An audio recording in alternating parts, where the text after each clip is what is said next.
એક બાજરાનો છોડ પોતાની વેદના કવિ પાસે ઉમેશ કહે છે કે માથડા કપાવ્યા અમે એ ઘંટીમાં દળાણા રે, માથડા કપાવ્યા અમે ઘંટીમાં દળાણા રે. એ ભગવાનભાઈ મારે સુરત તિહોરા ભગવાનભાઈ આપણા વેવાય એક બાજરાનો છોડ એમ કહે છે કે આ દુનિયાને રાજી રાખવા માટે, એના પેટના ખાડાને પૂરવા માટે, એની ભૂખ મટાડવા માટે બાજરો કંઈક મેં મારું માથું વઢાવી નાખ્યું, ખણામાં મહળાઈ ગયો, ઉપણાઈ ગયો અને ઘંટલામાં દળાઈ ગયો, લોટ બનીને આવ્યો, તોય દુનિયાએ શાંતિ ન લેવા દીધી. મારામાં મીઠું નાખ્યું, ઉપર પાણી નાખ્યું અને કથરોટમાં મને 2 મુઠ્ઠીઓથી આમ ગુણીવો અને પછી મારો ગોળો વાળ્યો, પછી 2 બાજુથી થપાટું મારી મને આમ કેટલો માર ખાધો અને ધગધગતી તાવડી ઉપર મને જોરથી નાખ્યો અને છતાંય સંતોષ ન મળ્યો. તવીથા ભોંકાવ્યા મને અને ઊંધો કર્યો, સીધો કર્યો, મારા શરીરને મેં બાળી દીધું. બાજરો કહે શેકાઈ ગયો અને થાળીમાં પીરસાઈ ગયો, પણ રડવું તો ત્યારે આવ્યું કે રોટલો બનીને શેકાણો પણ ખાવા વાળા કોઈ ન મળ્યા. મારે ગટરમાં જવું પડ્યું અને લોકોએ ફેંકી દીધો આ બાજરો. માથડા કપાવ્યા મે એ ઘંટીમાં કોરાણા રે, માથડા કપાવ્યા મે ઘંટીમાં ઓરાણા રે. એ જી અમે ચૂલે રે એ ચડીને પછી પીરસાણા રે, પણ ખાવા વાળા કોઈ એનો મળ્યા રે. એ જી અમે ચૂલે રે એ ચડીને પછી પીરસાણા રે, ખાનારા કોઈ નો મળ્યા રે.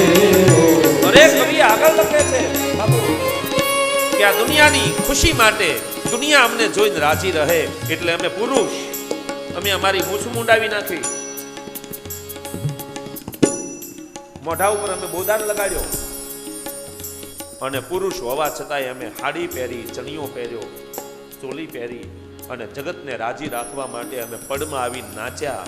પણ દુઃખ તો ત્યારે થયું કે અમને સમજવા વાળા, અમને જોવા વાળા કોઈ ન મળ્યા.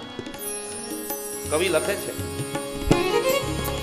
અંગે ઓઢી ઓઢણી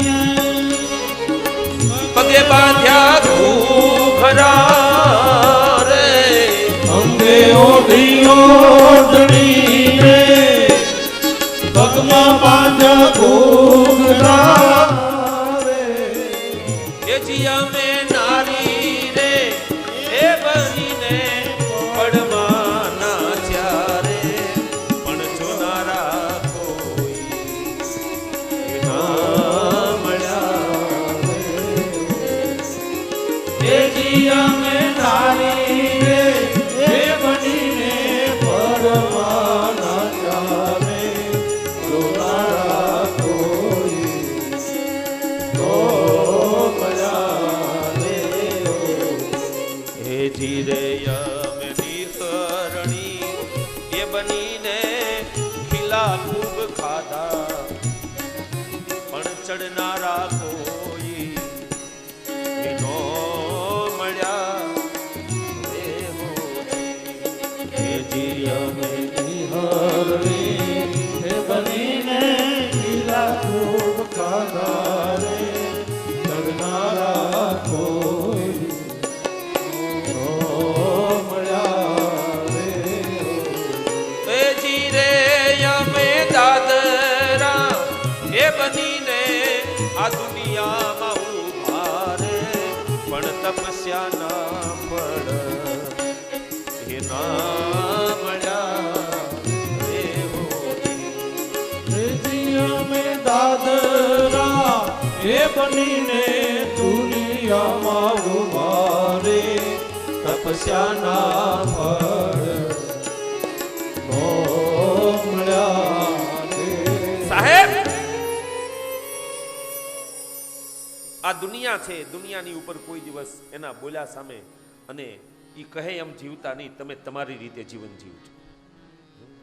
તમે ગમે એવું સારું કાર્ય કરશો, પણ એક ભૂલ તમારા 99 કામ, સારા કામને, શુભ કાર્યોને ભૂસી નાખશે. ભગવાન જેવા ભગવાનને ઉપર પણ લોકોએ આક્ષેપ નાખ્યા છે, આરોપ નાખ્યા છે.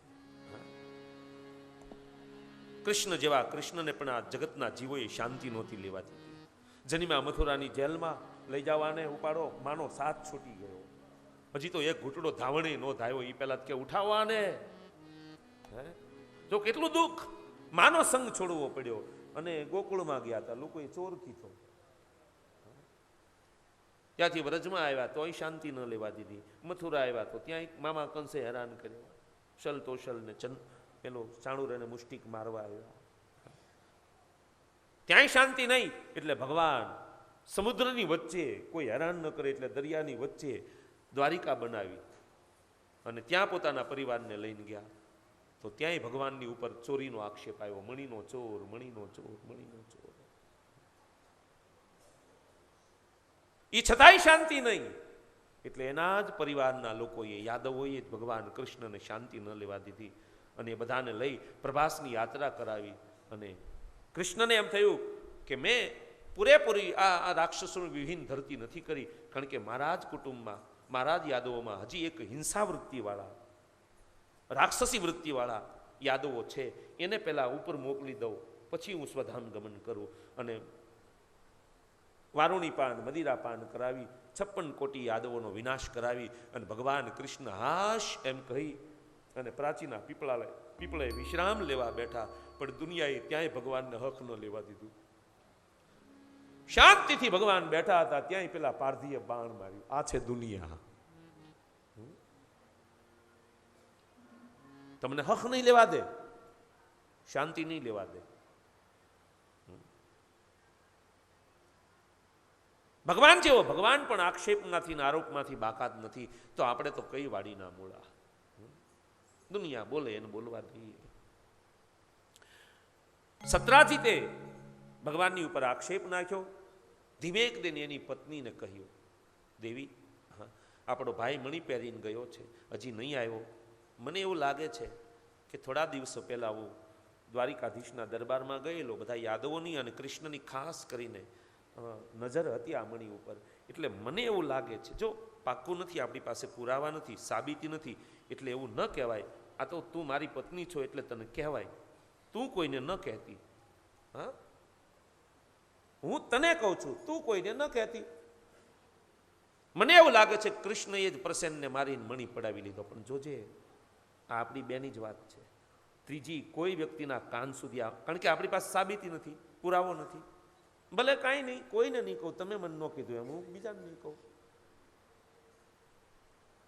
ભલે એ સતરાજીત થોડીક દૂર ગયો, ત્યાં એની પત્નીની પાડોશણ બેસવા આવી. બંને વાતોમાં સતરાજીતની પત્નીથી બોલાઈ ગયું, તને ખબર છે મારા દિયર પ્રસેન મણી પહેરીને ગયા ને હજી નથી આવ્યા? હા,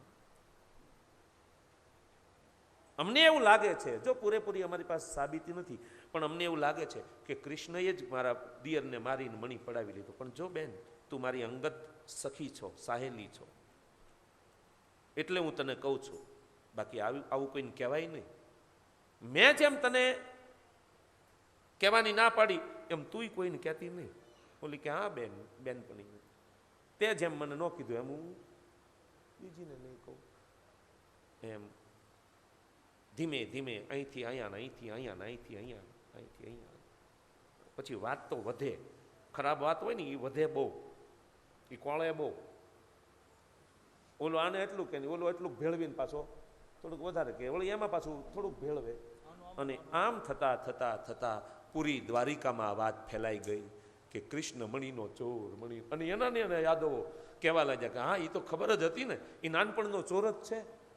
માખણ ચોરતો અને વસ્ત્રોનું હરણ કર્યું ને કેટલું કેટલું કર્યું. એ કઈ નાનપણના લખણ થોડા જાય?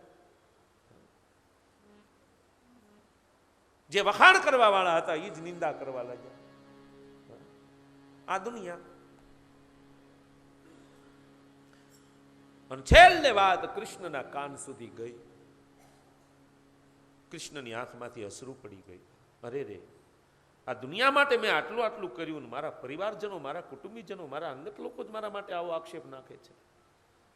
આ દુનિયા મને કોઈ દિવસ ઓળખી નહીં શકે અને ભગવાનને પણ આ જગત નથી ઓળખી શક્યું, તો આપણને ક્યાંથી ઓળખવું?